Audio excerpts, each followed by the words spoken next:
Bonjour, on continue avec la série des vidéos d'électronique de puissance et on arrive au redresseur non commandé triphasé, les trois montages, pont triphasé P3 à cathode commun et pont triphasé à anode commun et le pont double triphasé PD3. On commence par le redresseur triphasé simple à cathode commun. On a un système triphasé de tension simple alimentant une charge inductive via trois diodes à cathode commun. On sait qu'à cathode commun, la diode qui a le potentiel d'anode le plus élevé conduit et les deux autres sont bloqués. On suppose que l'inductance est assez grande pour laisser parfaitement le courant. Donc la tension au bord de la charge ici égale le sub des tensions simples V1, V2 et V3. Et au début, AT égale à 0, donc le sub des trois tensions, il est égal à V3. D3, elle est passante. Et UC égale V3. Et V3 égale à 0 volts puisqu'elle est passante. Les diodes D1 et D2 sont bloqués, donc ID1 égale ID2 égale à 0. D'après loi d'Emain, les tensions aux bornes des diodes, on prend la diode D1 comme exemple, UD1 égale V1 moins UC, donc UC égale V3, V1 égale moins V3. V1 moins V3, c'est une tension composée, c'est la tension composée U13 ou U13. De même, U22 égale V2 moins V3, U2, et donc U23 ou bien U23. Quant au courant, I1 égale I2, donc égale 0. Or, loi des nœuds fait que I soit égal à ID1 plus ID2 plus I3. Donc, ID1 et ID2 égale à 0. Donc, ID3 égale I puisque D3 c'est l'unique diode passante. Les phases se succèdent dans l'ordre, ce qui nous permet de deviner la suite. Après V3, V1 et le sup, puis V2 et V3, etc. Donc, après V3 et pendant un tiers de période, on a θ entre P sur 6 et 5 P sur 6. Le sub des trois tensions, c'est V1, donc D1 se met à conduire et D3 se bloque. Donc UD1 devient égal à 0 volts, loi des mailles fait que UC égale V1 et UD2 égale V2 moins UC, V2 moins V1, soit U21. UD3 égale V3 moins UD3 égale V3 moins ici, donc soit V3 moins V1 égale à U31. Toujours, les diodes sont exposées en inverse à des tensions composées. Les diodes bloquées, bien sûr. Le courant, ID2 égale ID3 égale à 0 ampère et ID1 égale I puisqu'elle est la seule diode passante. Après V1, V2 devient le sub des trois tensions. D2 devient passante et D1 et D3 devient bloqué. UD2 devient égal à 0 volts. Les lois de May donnent UC égale V2 et UD1 égale V1 moins UC, c'est-à-dire V1 moins V2, donc égal à U12.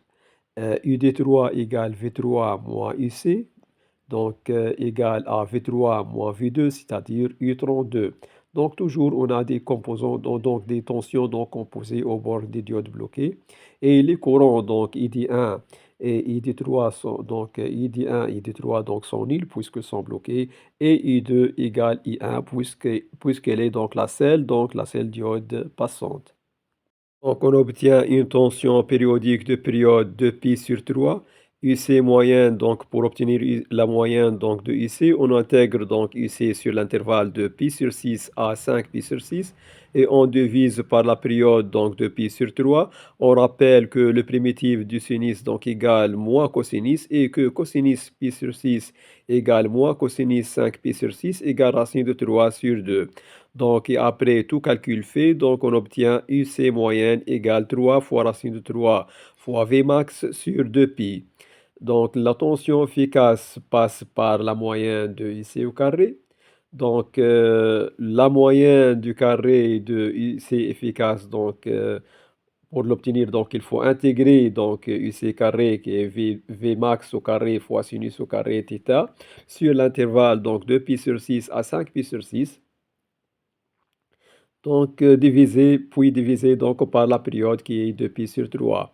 On rappelle que sinus θ au carré égale 1 moins cosinus de θ sur 2 et que le primitif de cosinus de θ égale sinus de θ sur 2. Donc, UC efficace au carré donc égale 3 V max carré sur 4 pi fois la variation donc de θ moins sinus de θ sur 2. Euh, entre donc 5 pi sur 6 et pi sur 6. Après tout calcul fait, donc on obtient donc UC efficace au carré égale euh, désolé, donc on obtient donc après tout calcul fait, donc on obtient UC efficace égale V max fois racine de 1 demi plus 3 racine de 3 sur 8 pi. Lors du dimensionnement donc des diodes, donc il faut tenir compte qu'elles subissent à leur borne donc on inverse une tension maximale, donc une tension maximale égale donc au maximum d'une tension composée, donc égale racine de 3 fois V max.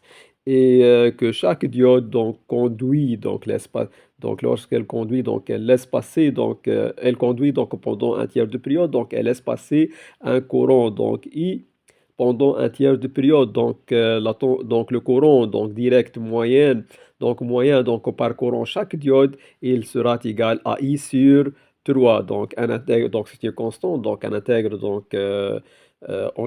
donc sur une période et on divise par la période. Or, pendant la période, elle ne conduit que un tiers de période. Donc, il est deux tiers. Donc, le courant, il est nul. Donc, on obtient finalement donc le courant moyen égale I sur 3.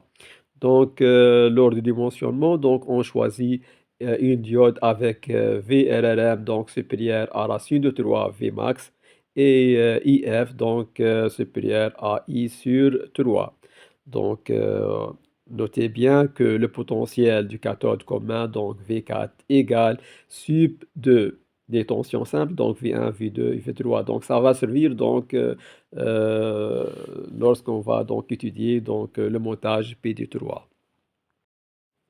Le montage P3 à anode commun donc se ressemble à P3 à cathode commun, sauf que la diode passante donc dans ce cas est celle dont le potentiel est le plus faible des trois tensions simples, donc UC égale 1 de V1, V2 et V3. Donc UC elle est négative et l'allure de UC est l'opposé de celui donc du montage précédent.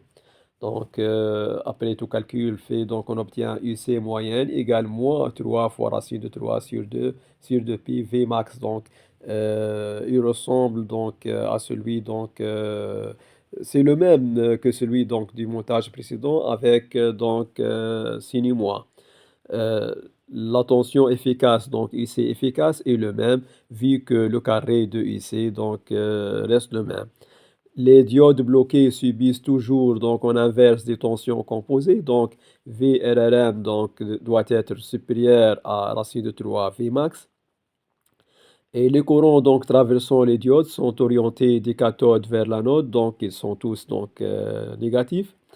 Et quand on choisit donc la diode, il faut faire attention à IF supérieur au moyen du courant direct traversant donc la diode, donc direct donc ils doivent être égales aux valeurs absolues de I donc divisé par 3. Donc IF, F c'est pour dire forward c'est-à-dire direct, donc positif. Donc IF il est toujours donc positif. Finalement, donc, notons bien que le potentiel de l'anode commun, donc V anode, donc égale 1 des V1, V2, V3. Ça va servir donc lors de l'étude donc du montage donc PD3. Le montage P3 est une combinaison de deux montages P3 cathode commun et P3 anode commun. Et la charge elle est connectée entre le cathode commun et l'anode commun. Donc ici égale donc le potentiel du cathode commun V cathode moins le potentiel de l'anode commun donc V anode. On a noté que V cathode égale sub de V1, V2, V3 et V anode égale 1 V1, V2, V3, d'où IC égale sub V1, V2, V3 moins 1 V1, V2 et V3. Concernant les diodes, donc On prend toujours donc la diode D1 donc, comme exemple. Donc la diode D1 elle est connectée entre donc cathode commun et la phase 1. Donc UD1 égale V cathode moins V1 moins V1. Donc les courants sont parfaitement donc lisses. On applique loi du nœud, donc loi du nœud donc appliquée au cathode commun, donc donne I égale ID1 plus ID2 plus I3, et appliquée à l'anode commun, donc I1, donc I égale ID4 plus ID5 plus ID6. Appliquée donc à l'intersection entre la phase 1 et le bras donc portant donc les diodes D1 et D4, on a donc I1 et ID4 rentrant et ID1 sortant. Donc, I1 égale ID1 moins ID4. Donc, si on continue avec le courant, donc I2 donc, sera égal à ID2 moins ID5 et I3 sera égal à ID3 moins ID6. Le tableau récapitulatif donc récapitule tout concernant ce montage. Donc on voit bien que V cathode et V anode sont identiques donc bien sûr avec les résultats des deux montages vus précédemment. V cathode donc commence par V3 puis les tensions se succèdent donc dans l'ordre V1, V2, V3 ainsi de suite. De même V anode donc commence par V2 puis V3, V1, V2 et ainsi de suite. Donc, V cathode et V anode sont périodiques de période de pi sur 3 avec déphasage l'une par rapport à l'autre de pi sur 3. Ce déphasage donc fait que UC, donc la différence de V cathode et V anode, est donc de période pi sur 3. Donc, UC, donc différence de deux tensions simples. Donc, c'est une tension donc composée positive dans l'ordre, donc, on a V cathode égale V3 et V anode égale V2, donc UC, donc U3, donc U32. Donc V3, ça veut dire D3, elle est passante, et V2, V2, donc ça veut dire V anode égale V2, donc ça veut dire que la diode donc D5, elle est passante. Donc on a dans cette phase, donc nous avons donc D3 et D5 passantes, et UC égale U32. Euh, Concernant donc la diode D1, donc V cathode égale V3, donc UD1 égale U31. Donc UD1, donc on a vu qu'il est égal, donc toujours il est égal à V cathode moins V1, donc V cathode égale V3, donc UD1 égale V3 moins V1, donc U31. Et puis donc après V3, donc V cathode devient V1 et V anode donc devient V2. Donc les diodes D1 et D5 sont passantes et UC égale U12. D1 passant, donc UD1 devient égal à 0. Puis V cathode, donc V1 et V anode V3, donc D1 et D6 passantes, UC égale U13. Puis donc V cathode V2 et V anode V3, donc D2 et D6 passantes, donc UC égale U23. Puis donc V cathode V2 et V anode V1, donc D2 et D4 passantes, donc UC égale U21. Et UD, donc UD1, donc égale U21 aussi. Puis V cathode égale V3 et V anode égale V1. Donc D3 et D4 donc au passant. Donc UC égale U31 et UD1 égale U31. Quant au courant donc des diodes, donc ID1, donc puisque donc et donc le diode donc D1 il est bloqué, donc ID1 égale à 0 ampère, de 0 ampère. Donc quand il est bloqué, donc ID1 égale 0 ampère.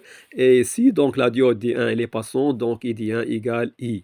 Donc et pour le courant, donc I1 donc égale ici D1 passante et moins ici D4 donc passante, et 0 si tous les deux sont bloqués. Donc UC il est périodique de période P sur 3.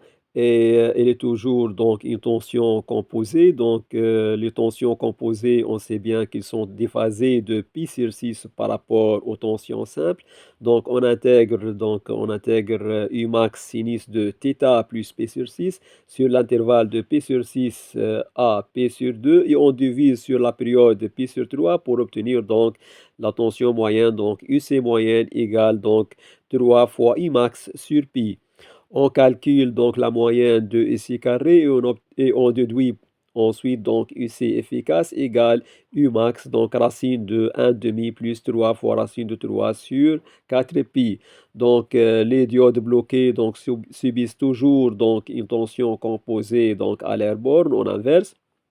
Et le courant, donc le courant moyen qui traverse une diode, il traverse, il est égal à I pendant un tiers de période, donc le courant moyen, il est égal à I sur 3. Quant à I1, donc I1 c'est un courant alternatif donc de moyenne nulle et de valeur efficace donc égale racine de 2 tiers, de 2 sur 3 donc fois I, puisque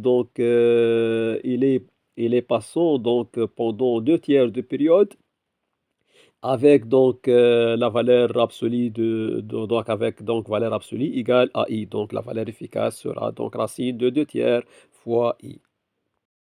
Voilà, donc ce vidéo est terminé. Donc j'attends vos réactions et n'oubliez pas de vous abonner et à bientôt.